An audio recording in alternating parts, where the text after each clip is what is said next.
하나님의 말씀은 열왕기하 21장 19절에서 26절까지의 말씀입니다. 열왕기하 21장 19절에서 26절입니다.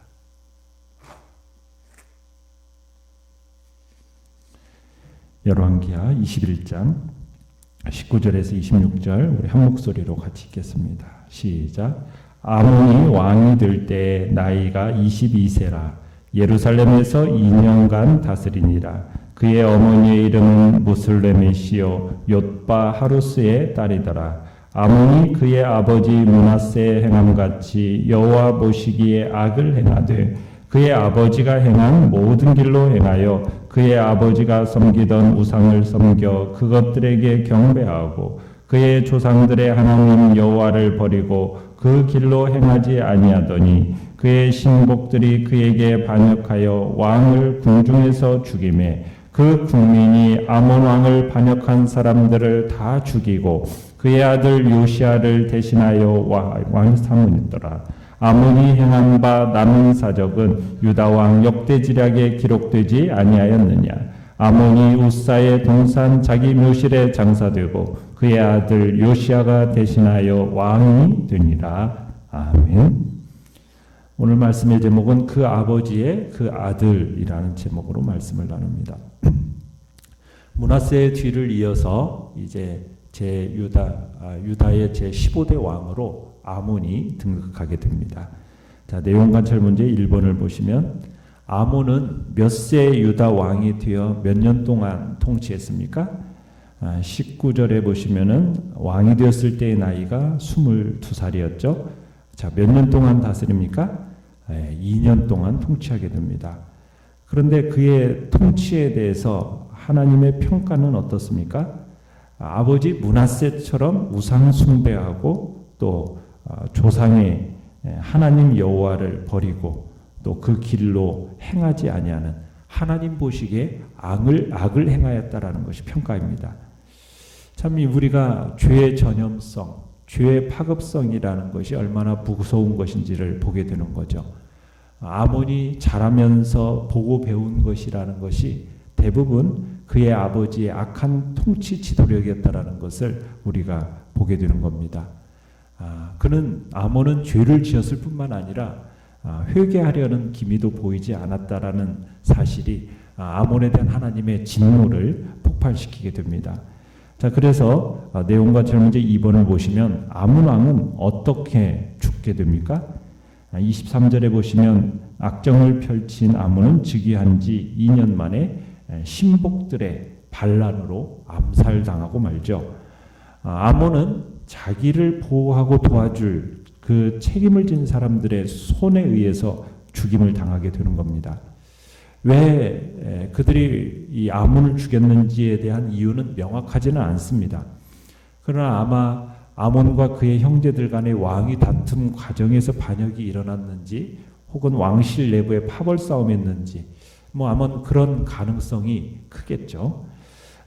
연구와 묵상 문제 3번으로 가보시면 자, 신복들이 아몬 왕을 반역하여 죽이고 반역한 신복들을 백성들이 죽이고 요시아를 왕으로 세운 것은 어떤 의미가 있을까요? 반역자들이 아몬 왕을 죽였다. 이것은요, 유다에서는 보기 드문 역성혁명입니다. 아마 이 반역자들은 이 아몬을 죽이고 왕권을 차지하려고 했던 것 같아요. 그렇게 여겨집니다. 물론 이들의 반역의 배후에는 이들을 통하여 타락한 아몬을 심판하시려는 하나님의 섭리가 있었음이 분명합니다. 하지만 이들이 아몬을 죽인 것은 하나님의 지시에 의한 건 아니죠. 전적으로 그들의 사악한 탐욕에 의한 것일 뿐입니다. 다만 하나님이 그들의 탐욕을 당신의 뜻을 이루는 방편으로 사용하고 이용하신 것뿐입니다.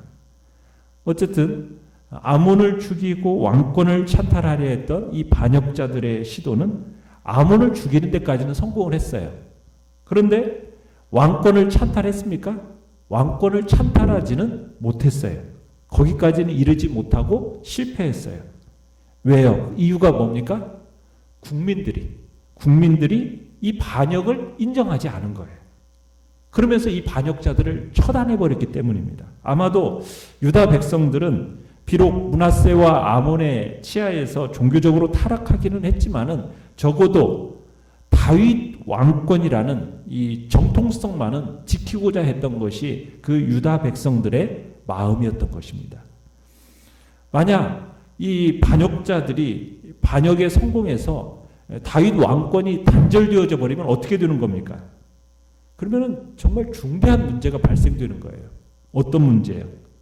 하나님께서 약속하신 약속이 깨져버리는 거죠. 하나님의 약속이 무엇이었습니까? 다윗의 왕위를 빼앗지 않게 하시겠다라는 하나님의 약속. 그 약속이 헛되게 되는 겁니다. 또한 하나님께서 다윗의 자손을 통해서 영원한 왕, 메시아를 주시겠다라는 그 하나님의 계획도 무산이 돼버려요. 거기다가 가까이는 뭐가 있습니까?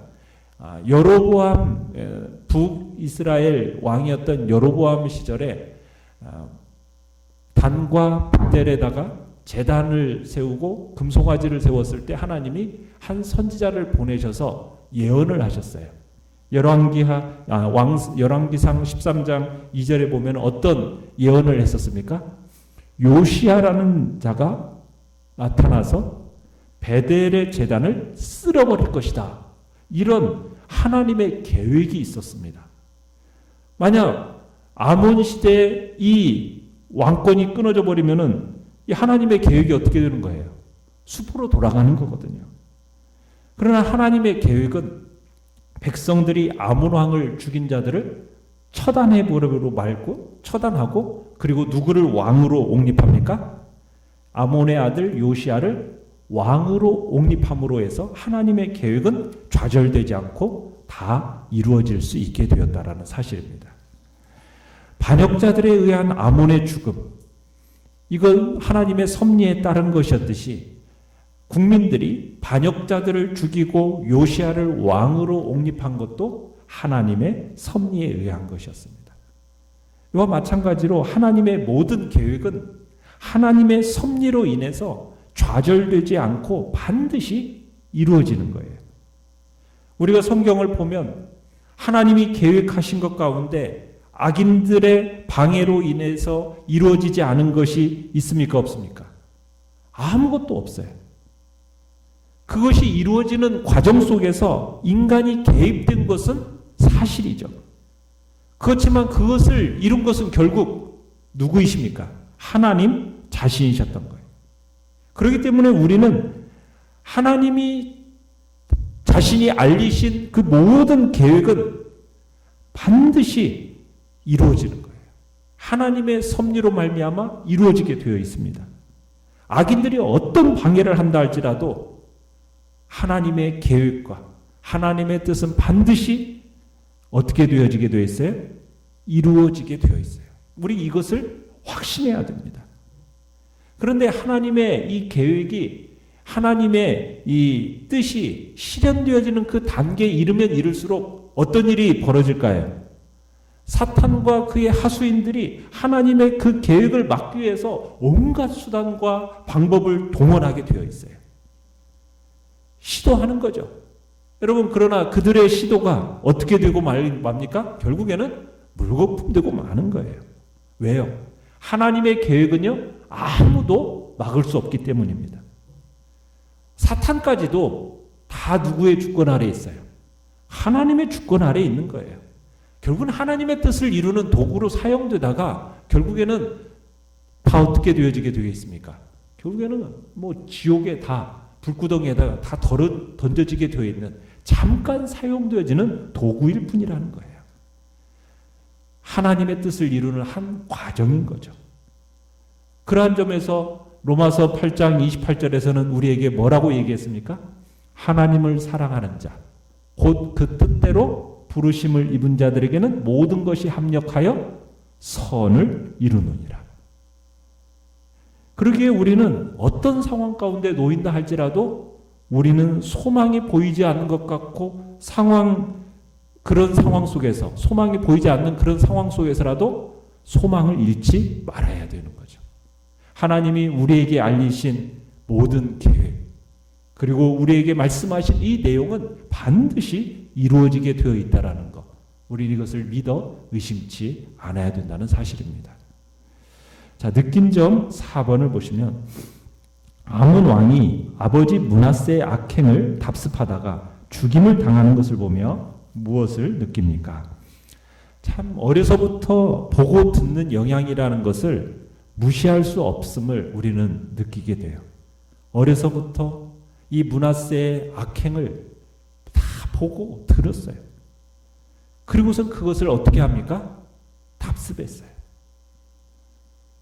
참 아몬의 어떻게 보면은 유다가 심각한 위기에 치닫고 있고 이 모든 것이 아버지의 므낫세의 그릇된 생활 태도에 있음을 보면서도요, 깨닫지를 못했어요. 아몬은 이 므낫세의 악한 모습에 익숙해져 있었습니다. 그렇게 하다가 결국에는 죽임을 당하게 되는 거예요. 어떻게 보면은 이 아몬 주위에는 불의한 자들에 의해 둘러싸여 있었던 것 같아요. 그래서 진리에 대한 가르침을 받을 기회가 없었던 것 같아요. 선악과 진리를 구분할 만한 판단력이 없어서 그것을 상실해버린 채 진리에 대한 가르침을 받지 못한 채 결국에는 죽임당하는 자리에 갔던 아몬을 보면서 이 진리에 대한 가르침을 받는 것이 얼마나 중요한지를 다시 한번 생각하게 되는 겁니다. 진리의 가르침을 받지 못한 사람은 본성적으로 악의 길을 가게 되어 있습니다. 사람들은 이 본성이 악을 향해 가게 되어 있어요. 스스로 하나님의 진리를 깨달을 수 있는 존재가 아니라는 것이 그것이 우리들이에요. 그래서 사람들에게 진리를 가르치는 일이 중요합니다. 자녀손들에게 하나님의 율법을 부지런히 가르치는 게 중요합니다. 그래서 하나님께서 신명기 6장 4절로 9절 쉐마 무슨 내용입니까? 하나님 앞에서 들으라고 하면서 그 하나님의 어떠한 분이신가를 가르치라는 거예요. 부지런히 가르치라는 거예요. 이게 중요하다는 거예요. 우리 주님께서도 마태복음 28장 19절에서 마지막 승천하시기 전에 위임령으로 주신 것이 무엇입니까? 너희는 가서 모든 민족을 제자 삼아 아버지와 아들과 성령의 이름으로 세례를 주고 내가 너희에게 분부한 모든 것을 가르쳐 지키게 하라. 주님께서 명령하신 그 모든 것을 가르쳐 지키게 해야 되는 것. 이것이 중요하다는 얘기입니다. 진리를 가르쳐야 그 옳고 그름을 분별할 수 있게 된다는 겁니다. 그렇기 때문에 우리는 적극적으로 가르쳐야 하는 겁니다.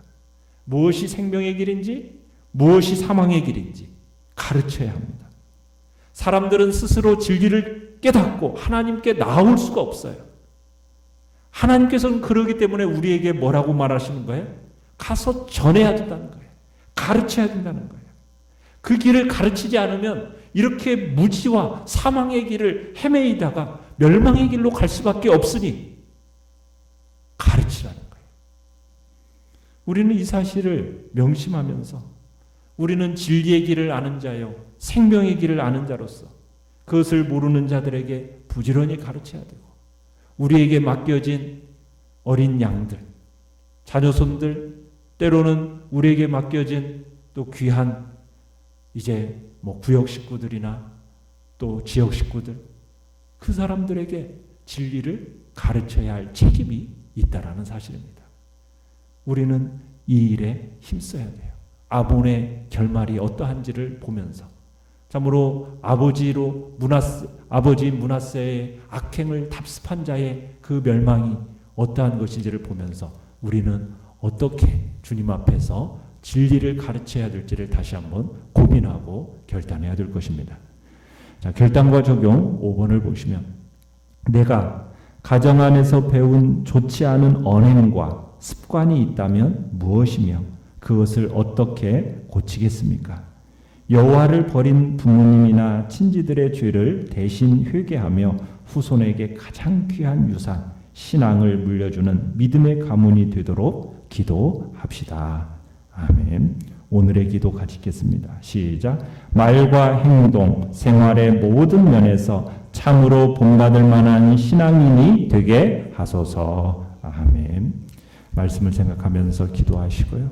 연약한 우리의 지체들을 위해서 기도해 주시며 코로나19 바이러스가 속히 잠잠해지고 함께 대면하여 예배드릴 수 있는 날이 속히 올 수 있도록 주의 은총과 자비를 베풀어 달라고 주여 우리 세 번 부르짖으면서 합심해서 기도하겠습니다.